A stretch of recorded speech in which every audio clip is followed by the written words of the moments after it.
人であることを捨てる。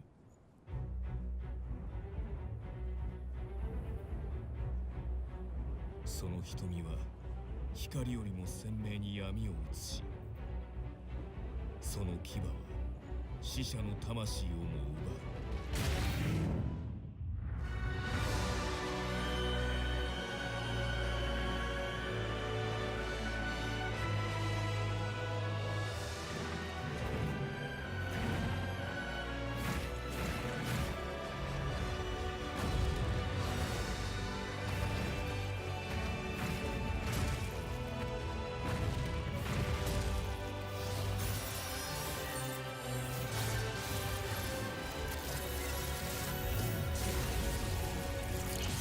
Anime Dark Souls. That is the label Code Vein has been stuck with since launch, and honestly, it is both accurate and wildly oversimplified. Yes, it's flashy, melodramatic, and absolutely in love with its own aesthetic, but after finishing it, I realized there's a lot more going on here than a simple Souls clone with anime hair.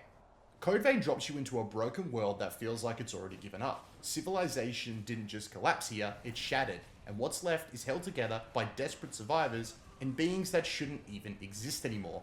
Instead of the usual undead hordes, this apocalypse is ruled by revenants, immortal blood-dependent warriors created to defend what remains of humanity. You wake up as one of them. Memories wiped clean, armed with little more than a weapon, and a vague sense of whatever happened here is tied directly to you.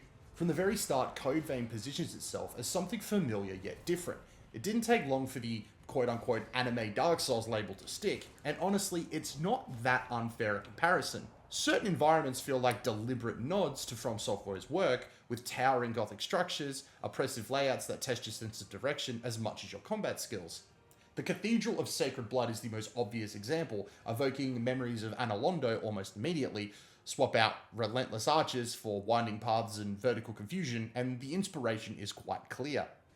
Despite that, Code Vein never fully clicked with me at first. I tried to get into it several times over the years since it launched, and each attempt lasting a handful of hours before something else stole my attention. The pieces were there though, interesting combat, striking visual identity, and systems that hinted at depth, but nothing grabbed me enough to stay committed. That changed once the sequel was announced, and with the promise of more on the horizon, I finally decided to sit down and see Code Vein through to the very end. This time it stuck, finished the game 3 times, unlocked the true ending, popped that platinum, and walked away with a much clearer understanding of what Code Vein gets right, where it stumbles, and why it continues to divide opinion within the Souls-like space. One area where Code Vein absolutely succeeds in my opinion is presentation. The art direction leans hard into anime stylization, and it pays off. The game doesn't chase realism, and that's to its benefit. Characters are sharply defined, environments are drenched in mood, and enemies strike a balance between the grotesque and the theatrical. It has a strong visual identity that immediately separates it from the more grounded tone of its genre peers. And that sense of style carries straight into character creation, which is easily one of the best in the genre.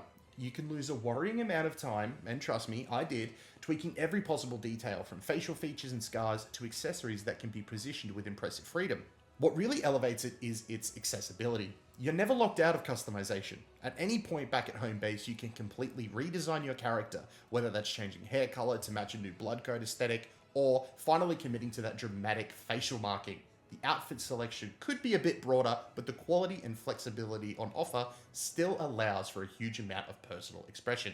Where Code Vein truly sets itself apart mechanically is its approach to the character builds. Instead of the traditional stat allocation, the game revolves around blood codes, which function as flexible class templates. Each blood code defines your base stats, equipment, proficiencies, and access to specific gifts, which are the game's active and passive abilities. As you use these gifts, you gradually master them, and once mastered, they can be equipped regardless of your current blood code. This system encourages experimentation in a way most Souls-like simply don't. You're never locked into a single identity. You can swap from hard-hitting bruiser to a nimble spellblade almost instantly, blending offensive buffs, defensive skills, and utility abilities from different archetypes. While some combinations are clearly stronger than others, the freedom to tinker makes the build crafting genuinely engaging rather than intimidating. Another standout feature for me personally is the companion system. For the majority of the game, you're joined by an AI partner, each with their own combat role, abilities, and personality.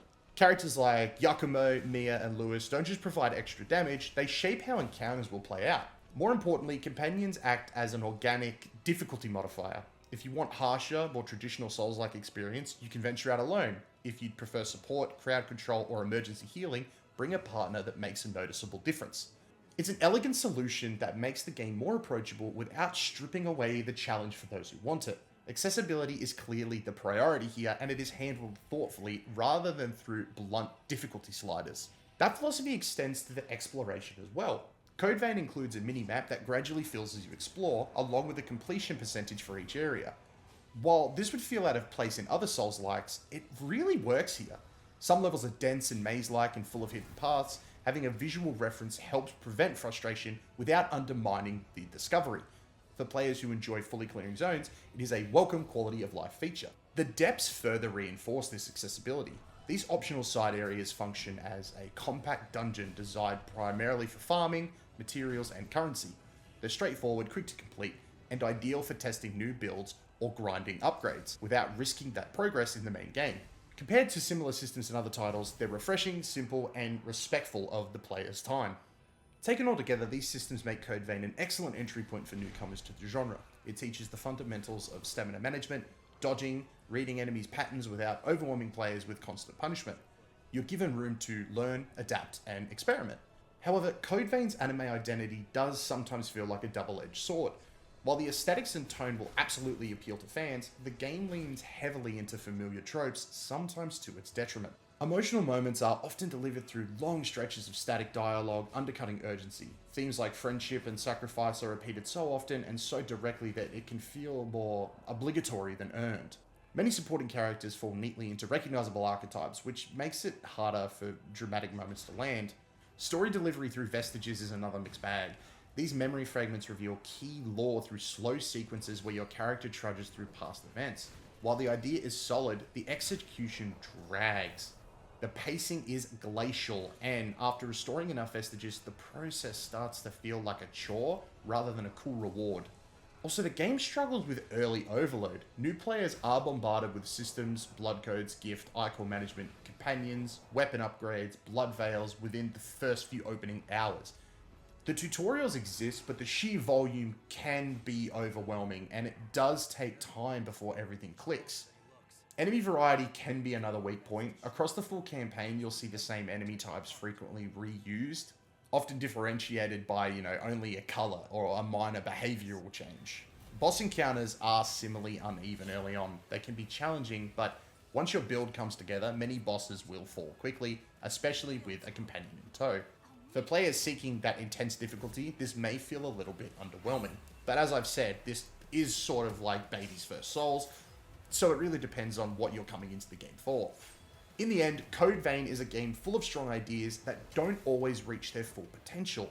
Its flexible build system, striking art style, and companion mechanics carve out a unique space within the Souls-like genre, especially for the newcomers. While anime tropes, pacing issues, limited enemy variety, and relatively easy bosses hold it back from greatness, the overall experience is still a positive one. I would 100% recommend Code Vein, particularly to players curious about Souls-likes but hesitant to dive into harsher entries. And with the sequel on the way, there's some real promise here. If the developers refine what's already working and address the rougher edges, Code Vein's next chapter could really be something special. And I, for one, will be their launch day, ready to jump in and ready to get to work. Well, that's the video, guys. Let me know all your thoughts down in the comments section below. If you enjoyed the video and found it helpful, please consider hitting the like button and subscribing to the channel for more awesome gaming reviews and gaming content. That's going to do it for me today, guys. Thank you so much as always. And until the next video, may all of your games be good ones, and I'll catch you guys then.